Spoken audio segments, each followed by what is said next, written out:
Welcome back to The Edge, live in your Bleacher Report app. I am your host, Micah Parsons, and this episode is sponsored by Nationwide. For your insurance and financial needs, Nationwide is on your side. As always, drop questions, comments in the chat, and I'll respond during the show. So let's get right into it, Cowboys Nation. We blew the socks off that game. That was not us. My biggest takeaways from that game, one, the effort was not there by all 11. It doesn't matter who plays well, who didn't play well. The effort by all 11 wasn't there. The basic fundamentals of the game of football was not there.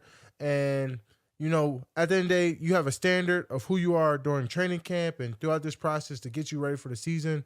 We didn't uphold that standard. That wasn't the Dallas Cowboys that I saw or I knew that showed up last week. It was not the same team this week. Was it the preparation? What was it? I don't know, but I'm determined to get this thing right. As you said, I'm trying to step up this year. I'm trying to be that guy for our team, and we have to be a whole lot better. And it's going to start. It started today. I feel like we made a big jump. Obviously, breaking down the film is hard to watch. You know, at the end of the day, you know, coming on to the show, coming out live, you know, it's hard to talk about the losses. It's hard to take it. But anyway, we got to take this loss and learn from it, right? It's early in the season. It's kind of reminders to the Broncos a couple of years ago, Arizona last year. But the championship's not won right now. We got a whole lot of time to get this together. We got a whole lot of time to keep getting better. And this is going to be a big week to kind of get better. We're going to get more into Baltimore down the line. But, you know, but for right now, let's just focus on Cowboys. You know, the fans have a lot of questions. What was the difference between this week and last week? Honestly, to my standard and level, I wouldn't say there's a big drop-off. But, you know, I don't know if it was just an earlier game or, you know, but, you know, we weren't flying to the ball the same way. We weren't striking blocks the same way. We weren't playing complementary football. And I keep telling you guys, complementary football is so big in the NFL. Special teams has to be clicking. Offense has to be clicking. Defense has to be clicking. And we just weren't clicking defensively. I thought Dak played a really good game. And we did not help our quarterback. At the end of the day, we didn't help our quarterback. And people would say, oh, it was Dak. But we've seen the Chiefs defense uphold the Bengals offense, and Patrick Mahomes had 3 picks. So, you know, it isn't always about who quarterback plays better. It's the quarterback doing it. At the end of the day, you got to take accountability in your team. You know what I'm saying? Patrick Mahomes is still the best quarterback in the National Football League, but his defense had played great complementary football. Yesterday, got a lot of stops on Joe Burrow. A lot of things went their way, but they found a way to win games. That's what great teams do. That's why he's a back-to-back Super Bowl champ. Great teams find a way to win games. And for the Cowboys, we have to find a way to win games at the end of the day. It's like point-blank period. They said the pass rush performance dropped in week 1. Well, if you really watch football, you really like it, the game, Derek Carr might have dropped back only 2 times, two true times throughout that game. A lot of it was just rush, screens, play action, max protect 8, 2-man routes. Really watched the football game. He didn't really drop back, and if he did, they protected with 8 in the box. You know, so it goes to show you what they thought of our pass rush, things like that. So they saying, you know, a lot of Saints fans is praising Trevor Penning. Like, let's be for real, bro. Like, I mean, at the end of the day, what great coaches do, right? You talk about the Kyle Shanahan tree, and you're bringing in the Saints offensive coordinator who came from the Kyle Shanahan tree. When you're a really good coach, you're like, coaching matters, right? And you're going to coach a way where your players do not get exposed in their weaknesses. They played to their players' strength, and they found a way to win football games. That's great coaching. They coached a great game. How do you defeat great coaching? By outplaying their players better. And, you know, that's the end of the day what it comes down to. It comes down to players' effort and coaching. They called a great game. They protected their weaknesses. Do I think Trevor Penning and Fuaga could block us respectfully? Heck no. Heck no. You know what I'm saying? If you're talking about one-on-one all game, no. And they'll probably tell you that themselves. I think me and D-Law is one of the best duos in the league, but did they max protect? Did they have a great plan? Did they find a way to eliminate the pass rush with the run game? Absolutely. That was all play. Even when we did get to 3rd and 4, 3rd and 5, they said we're going to run the ball. You know what I'm saying? And that's not something that you anticipate during the week, right? When you think of 3rd and 5 and longer, you think of, oh, we're just going to, you know, drop back. No, they said we're going to run a game, run the football. We might get the 4th and 1, 4th and short. If not, we'll punt the ball. And, you know, that did catch us offside a little bit. They caught us with a crack toss, empty pop. Taysom Hill, Derek Carr motion out. Taysom Hill at quarterback, wildcat, crack. Another on my side. So they were hella creative. I thought it was a masterful class as a competitor, as an OC, and salute to them. You salute. But guess what? It's early in the season. We can get better. That's the best part. You learn from this film. You grow from this film, and you can find ways to get better. And I see a lot of criticism on my guy Mike Zimmer, and they're blaming him and his scheme, and it's his fault. At the end of the day, Mike Zimmer has nothing to do with this, right? Mike Zimmer could just call the calls. Yeah, and people are going to get this twisted all the time. Are you going to get caught? And are you going to get caught in a better call sometimes? Absolutely. That's football, right? You aren't always going to have the perfect call for every offensive call played for. Did we get caught in one of those? Yes. But throughout the game, it had nothing to do with the system. It has everything with the players. At the end of the day, right, you can run stretch 10 times straight, right? But if your players is getting off the ball, knocking their heads in, getting pushed back, you'll always keep falling forward. At one point, you got to say, enough's enough. I'm going to fight back. And I just feel like we didn't do a great job at fighting back. And, that's everyone. There's not one particular person. There's not one particular group. It was everyone. We got to be better. You got to be thankful for these type of losses. You don't want them to happen. But it's the adversity. It's things that you want to face. You got to be thankful and say, this is a reality check, fellas. This is a reality check. It's time to face reality. We didn't play good. We're not as good as we thought we were. Obviously, in this particular subject. So how do we get better? That's the great part about this. We're blessed enough to go into this next week and prove that and accept that challenge. We aren't as good as we thought we were. Now let's get better. Let's own the mistakes that we made. Let's focus on the fundamentals and get better. I think, losses early in the season, they're blessings because sometimes you keep kind of over, just barely getting by until you barely can't get by no more. So I'm kind of happy that we didn't barely just get by. We got a whoop, and we could go out and whoop some next week. That's all that matters to me. And a lot of people talked about Demo not playing. I think it's early on, right? You got Damone Clark, you got Maris, you got Overshown, and they all offer so many great things, right? And they all complimentary of EK, right? And I think it was a combination of they want to play him, they also want to get other guys reps, give them opportunities to see what we have, who we could trust. It's early in the season, right? And you got 3 young linebackers who you're trying to play. You're trying to make sure they get reps, and you're trying to maximize these guys' abilities. And you're saying, we got to see what they have. And they kind of just throwing them into the fire, right? And now you kind of see where we at, and we'll probably keep doing it a couple more times. And then, as the season goes on, like, okay, this guy, outplayed the others. This guy deserves more playing time. And that's just how this is going to go. Early on when you got these guys and you got Aaron Kendricks who's playing at a very high level, you have to play it out. You got to see where these young guys at. You got to see who's growing, who's not growing. So then when playoffs come, when that December football comes, you say, hey, this guy's been playing the best consistently. We're going to ride with him. They do that same way in every other team in the NFL, right? You give guys quality reps. Maybe one person gets 2 series, the other person gets 1, and you kind of flip-flop it to see who does better. But whoever hot, kind of rise the game. And I think this is the prime example of that. And Demo is going to get more playing time.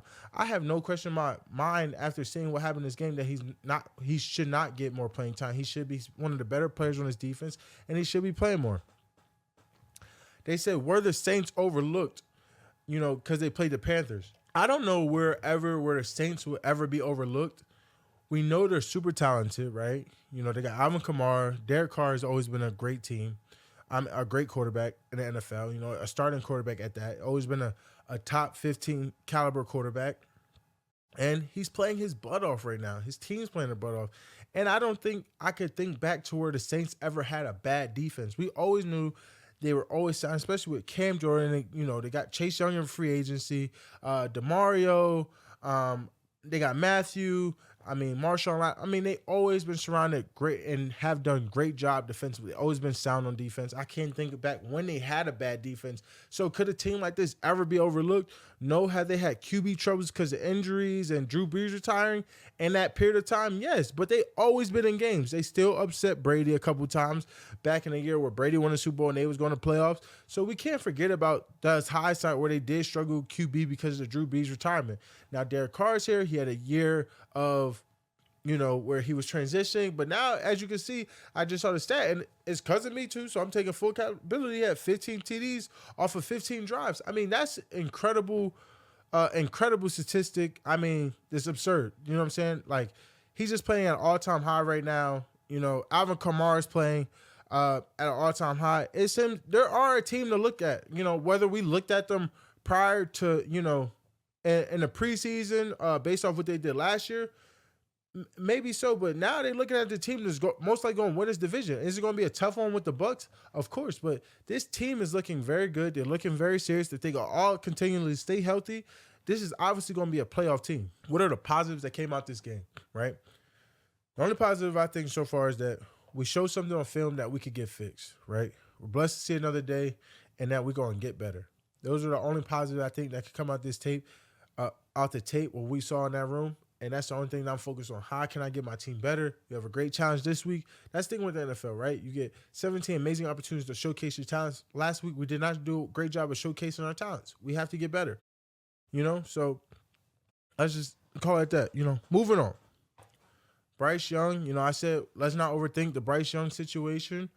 And they decide to, bench him after, 2 weeks. And, they saying his people are shocked, and I'm shocked as well. I don't think he's getting a fair shake at this, but I'm noticing this a lot, especially in these young quarterbacks, right? They're not getting them growing opportunities. You look at, the Kenny Pickett's, you look at the Justin Fields, you see Caleb is having this kind of similar struggles as Justin Fields. I just think we're expecting QBs to come into this league and kind of be like right now, without no talent, without no real assets around them, and say, hey, it's time to be good right now. I don't think we're developing these young quarterbacks at the same rate as these other quarterbacks. Look at Jordan Love. He was developed for years behind Rodgers, finally got an opportunity as one of the highest paid and respected quarterbacks in the NFL.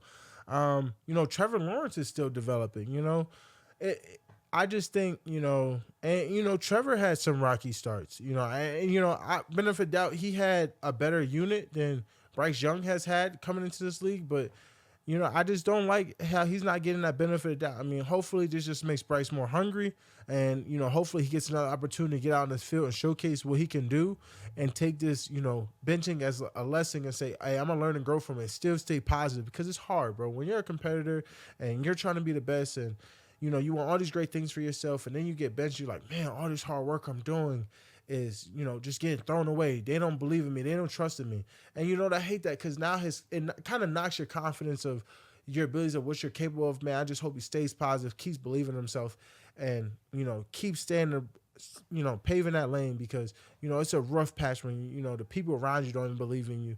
So, I just hope Bryce does that, because I think, you're the number one pick for a reason. You won titles. You know what a winning program looks like. I just hope he gets back to that, man, because, the Bryce Young we saw at Alabama is the Bryce Young where we think, can still play in this league. And we've seen it before. Look at Kyler.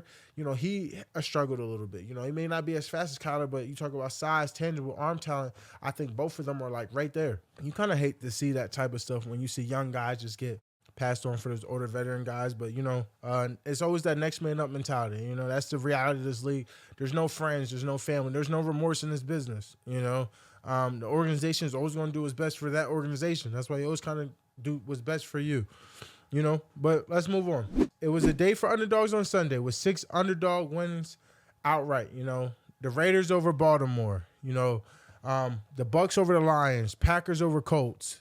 Vikings over 49ers. Browns over Jaguars. Bills over Dolphins. I mean, I just think it goes to show you, like, and you can say, this Saints over Cowboys. We're at home. We're known for being dominant at home, and we didn't show up at home. It goes to show you how hard it is to win in the NFL.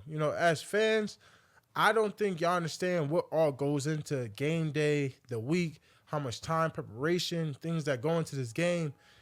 And when you don't perform the way that you think you should have performed, man, you're playing the best in the world, and you're going against the best coaches in the world, It's so hard to win in the NFL. And I think people don't take that. They don't understand that, and they take that for granted, how hard it is to win in the NFL.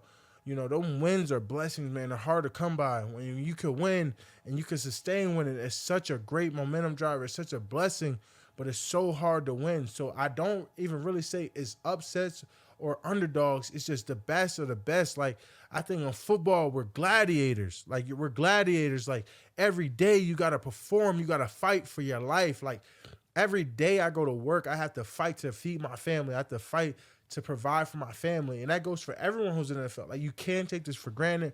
We're gladiators. We go out to that field, we're headbutting, we're throwing our bodies around, we're relentless in pursuit of greatness. I think that's why most of us love football. Like, you think about ancient times and the Roman times of war and gladiators.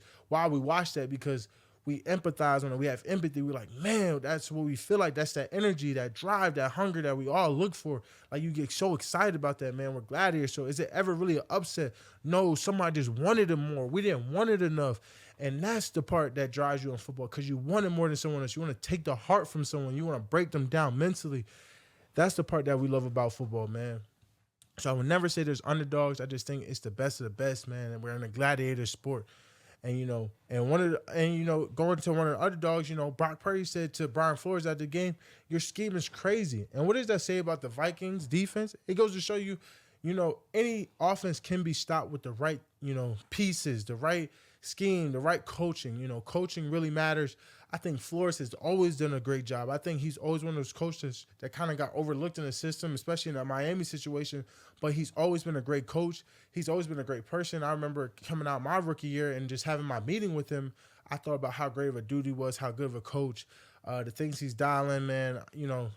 He's just one of them ones. He's one of them ones, and you got to get to him. And Brock Purdy's 14-2, and his only 2 losses to the NFC was to the Vikings. So, that shows you how good Flores is and, what he does to that Shanahan defense. So, it's not like it's not on paper. Flores is able to accomplish it, but his team wanted it. They driving for it. They hungry, and that's kind of what you always wanted to see. And, on the other side, Justin Jefferson had a 97-yard touchdown reception. So, let's look at this play. I mean, Justin Jefferson, I know he went out with a quad contusion, but, man, he's one of the most electrifying players and the NFL. And I remember, in the media, he said, I'm not Garrett Wilson. And respectfully, Justin Jefferson isn't, man. He's one of the most explosive, improved. He's one of the most explosive and exciting players, and that's why he makes $35 million a year. He's one of the best in the world, man. I don't think there's anything, like, honestly, if you look at this base chart, right, and you're looking about all the people that's in the box, it looks like there's just in a normal cover 3, and he just kind of outruns them all, man. I mean, sometimes and you wouldn't think that this ball would get caught in a cover 3 formation, obviously, because he has a safety in the middle of the field. But sometimes a great ball and a better player can beat any great defense, man. Like, that's just the reality of the sport, man. Sometimes your best player is just going to have to make that best play. And we saw that in our game. CD was getting double teamed and bracketed all game, but he was managed to make that great play. And that's just the reality of the sport. Sometimes your best player just has to make an even better play. Now it's time for so much more segment, just like how Nationwide is so much more than a great insurance company. There have been some QBs that have been doing some really great things. A lot of teams are 2-0 right now, right? And I just want to give, and the Eagles, they're not 2-0, so Jalen Hurts isn't in this. He can be 2-0 after this, but, through week 2, there's been, these guys are 2-0, and they've been off to a great start. So, my top 5 right now, and obviously Jalen Hurts can't be in it because obviously he plays tonight. My top 5 QBs right now would be, I think at number 5, I'm going to go with, Geno at 5, and to start with 5, I'm going to go with Geno. Geno's been hooping, man. The Seattle defense, they kind of got that DC from Baltimore, and, they're going in the right direction and 2-0 start. I think at 4, I'm going to go with, Justin Herbert. I'm going to go with Justin Herbert at 4. I believe at 3, I'm going to go with, Baker Mayfield. At 3, I'm going to go with Baker Mayfield has been balling at a really high level, and I think a lot of people have been missing him. At 3, I'm going to go with Baker Mayfield. At 2, I'm going to go with C.J. Stroud. I think C.J. Stroud has been playing crazy football right now. I mean, the football C.J. Stroud's been playing has been very, very good.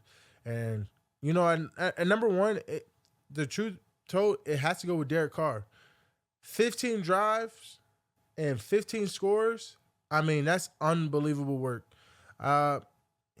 He so far in his team, they've been playing the best football.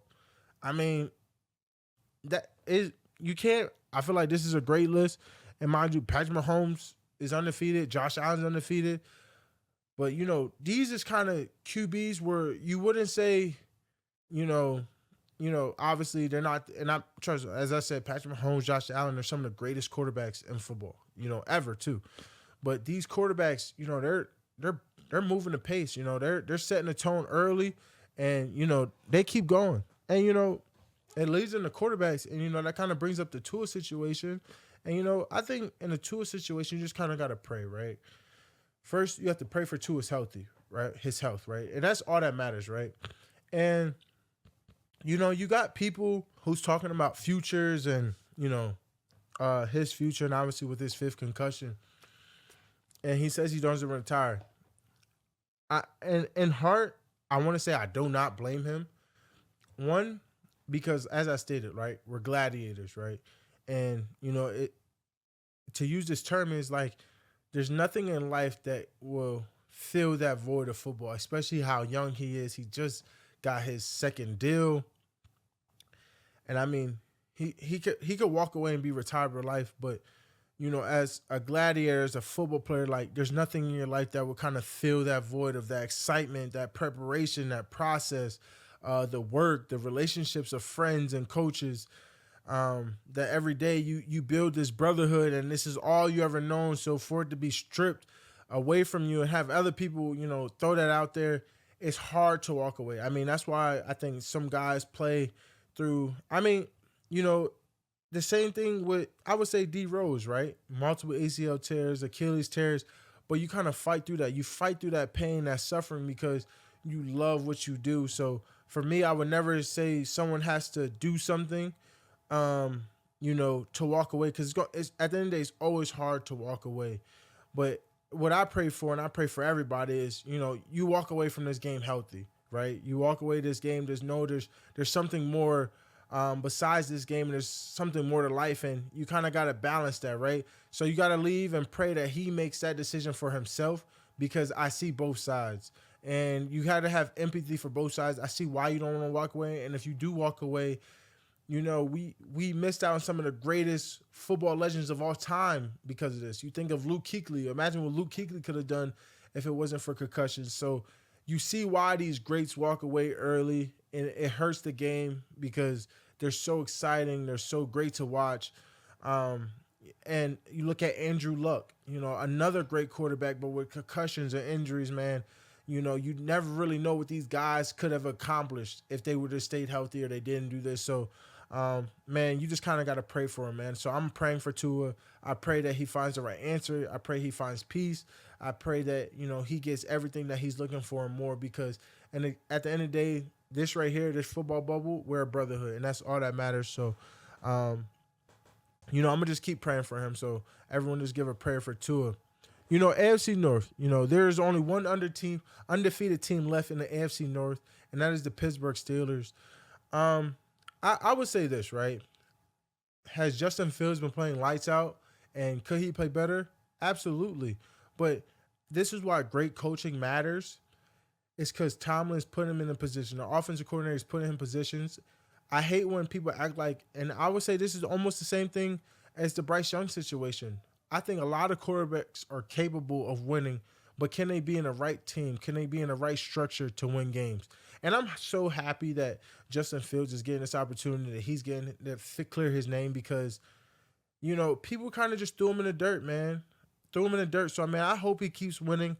I hope he keeps climbing up these ranks, because, a lot of people threw a lot of dirt on him. I personally didn't think he deserved that, especially because they didn't do much for him, right? Multiple coach offensive coordinators, different O-linemen. I mean, their defense has always been pretty good, and the Steelers' defense is amazing.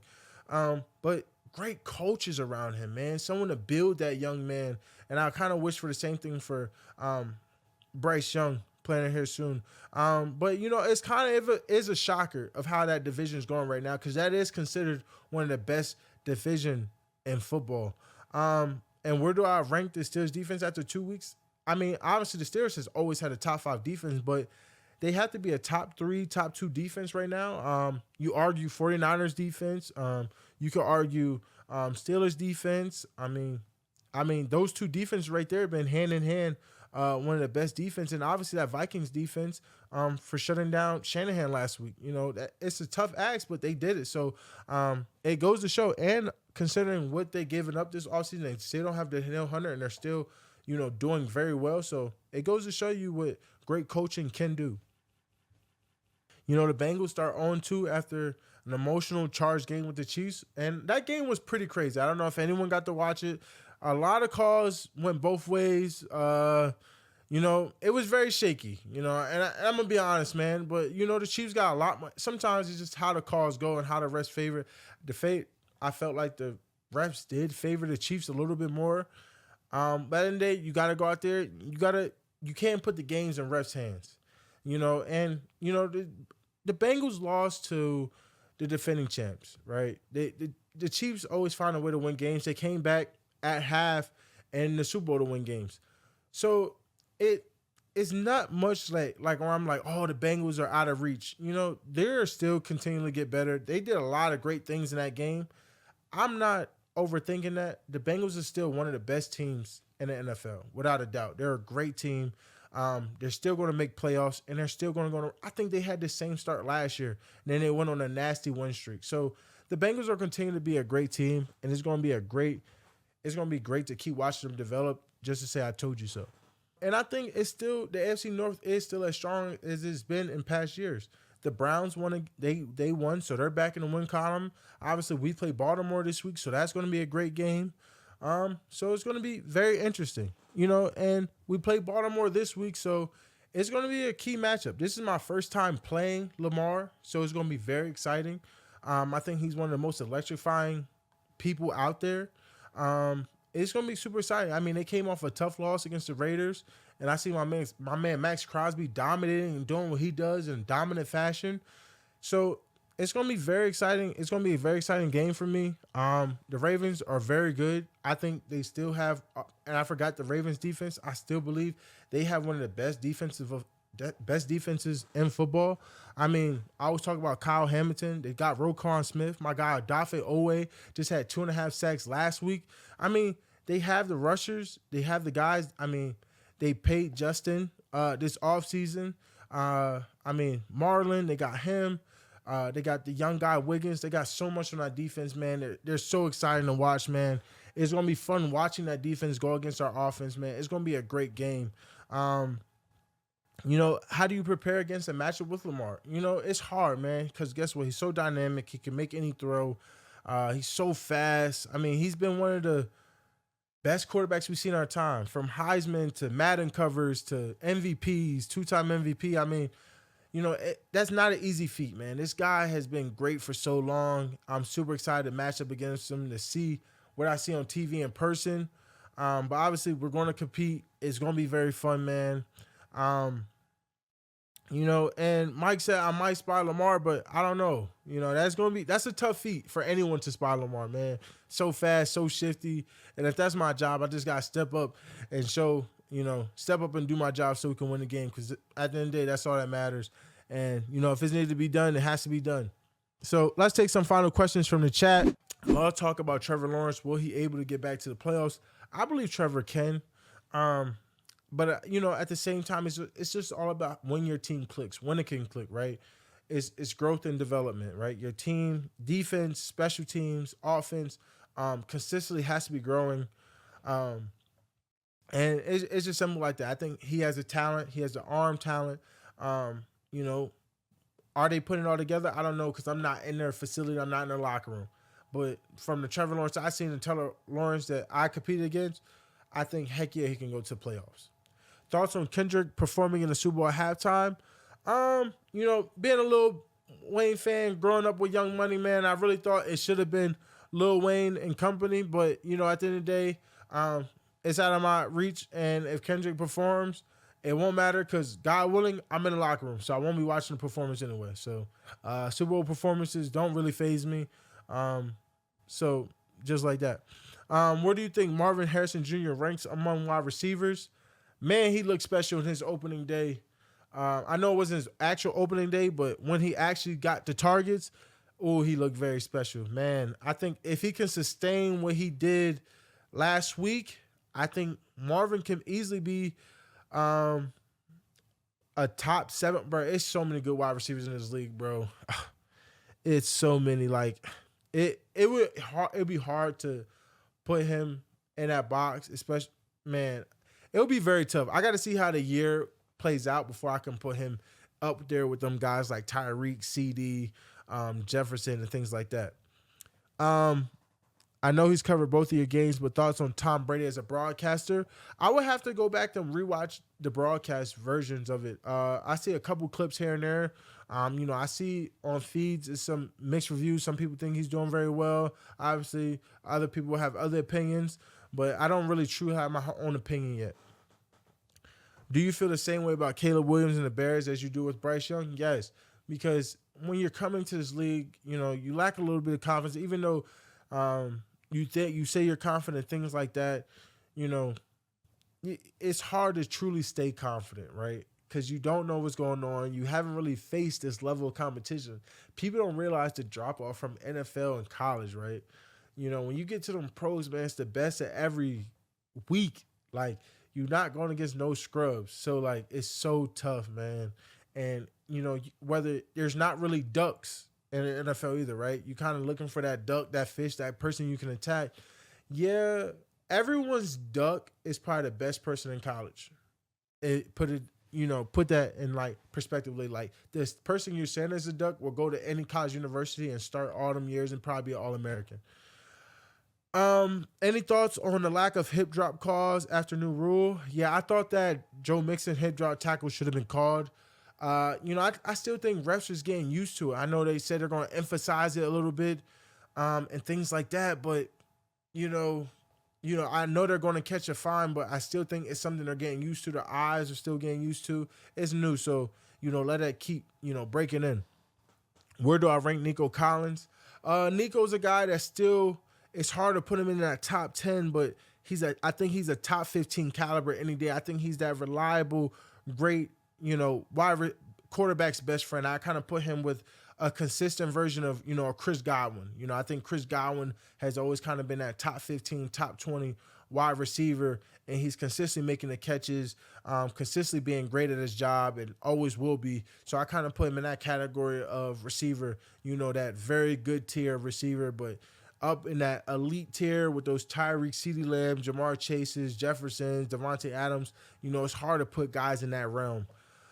Lots of praise for the Texans offense, but thoughts on the Texans defense? I mean, they're playing elite defense as well as elite offense. I mean, that Texans defense, Coach Ryan, what he's doing over there, he's special, bro. I've been watching them, man. Them young cats is hooping.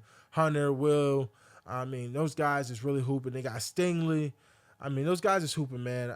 That Texans team is going to be a deep playoff run team, man, especially how CJ's playing, that defense is playing. It's going to be special. Is Baker Mayfield early MVP candidate? I would say yes. Baker Mayfield is playing elite football right now. Elite football. He's coming off a 4-touchdown game. I'm glad you guys can see it, because I'm telling you, certain situations and certain teams bring the worst out of people, man. Like, think about your job when you're at job and you're working with someone and you're like, man, every day just feels miserable. Now look at Baker, it looks like he's happy again, like he's enjoying football again. Like, you look at Cleveland Brown Mayfield to Tampa Mayfield, it's like night and day. You look at LA Golf to Detroit Golf, it's like night and day. So it's just like, you never really like know people's situations, man. Like, everything can change.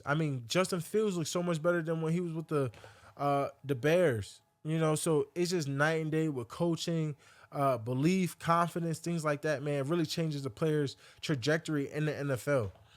Even with the 2-0 start, is the Chiefs a three-peat chance dwindling? I wouldn't say it's dwindling, because obviously the Chiefs always click at the right time. They click where it matters, right? In the playoffs, they click like no one else. So it'll be crazy to see someone dethrone the Chiefs. But at the end of the day, they're 2-0. They're still off to a great start. Like I said, it's hard to win in the NFL. It's very hard to win in the NFL. So the fact that they're 2-0, that shows a lot about how resilient and how good they really are. So guess what? The rest of the league, we got to keep working, right? And you're telling me that's the worst game you're going to get out of Patrick Mahomes, and he still won. We have to get better because that's crazy. Patrick Mahomes had, you could say that's his worst game in a couple. Whatever, he had 2-3 interceptions, whatever. If that's it, then and they still beat a great Bengals team, that shows you how good they are, how tight they are as a unit, right? And that's kind of what you see in most winning Super Bowl teams. So I wouldn't say they're winning. I think they're growing, man. They're growing. So it's going to be very exciting to see. How do I rate Trey Henderson as a pass rusher? I think he's an A-tier pass rusher, man. He's consistent, getting 15 sacks or more. I think the Bengals should have took care of him this offseason, man. I know he wanted a new deal. He's consistently been, a 15 sack or more guy, man. Always been a high level, very strong pass rusher, man. I do think they should have took care of him, man. He's always been that consistent rusher, and he's been very dominant in this league, man. I'm very high on Trey Henderson. He's very fundamental sound. Hit that long arm power, snatches. I watch him all the time. I'm like, man, I can't believe he does this all the time. And he continues to do it. He believes in his rushes, and man, he's so good, man. And that's it for the Edge, man. I appreciate everyone's guys' attention. Remember, Nationwide is on your side. Thank you to Nationwide. Thank you to Bleacher Report. And let's keep growing, man. It's week 3, Cowboys Nation. It's our second chance. We're playing the Baltimore Ravens this week. We need you to come out and show support. We need you all in the stadium and pack it out. It's going to be a fight, man. It's going to be a gladiator war of nothing but fights, hits. It's going to be one of them games to watch, man, because guess what? Both teams is fighting for their rights and showing that they deserve a win in the NFL, and we know that's really hard to do. So I'll see you this Sunday, Dallas Nation. Come out, show out. We need you, all your support, and that's it. Thank you for tuning into The Edge with your boy, Micah Parsons.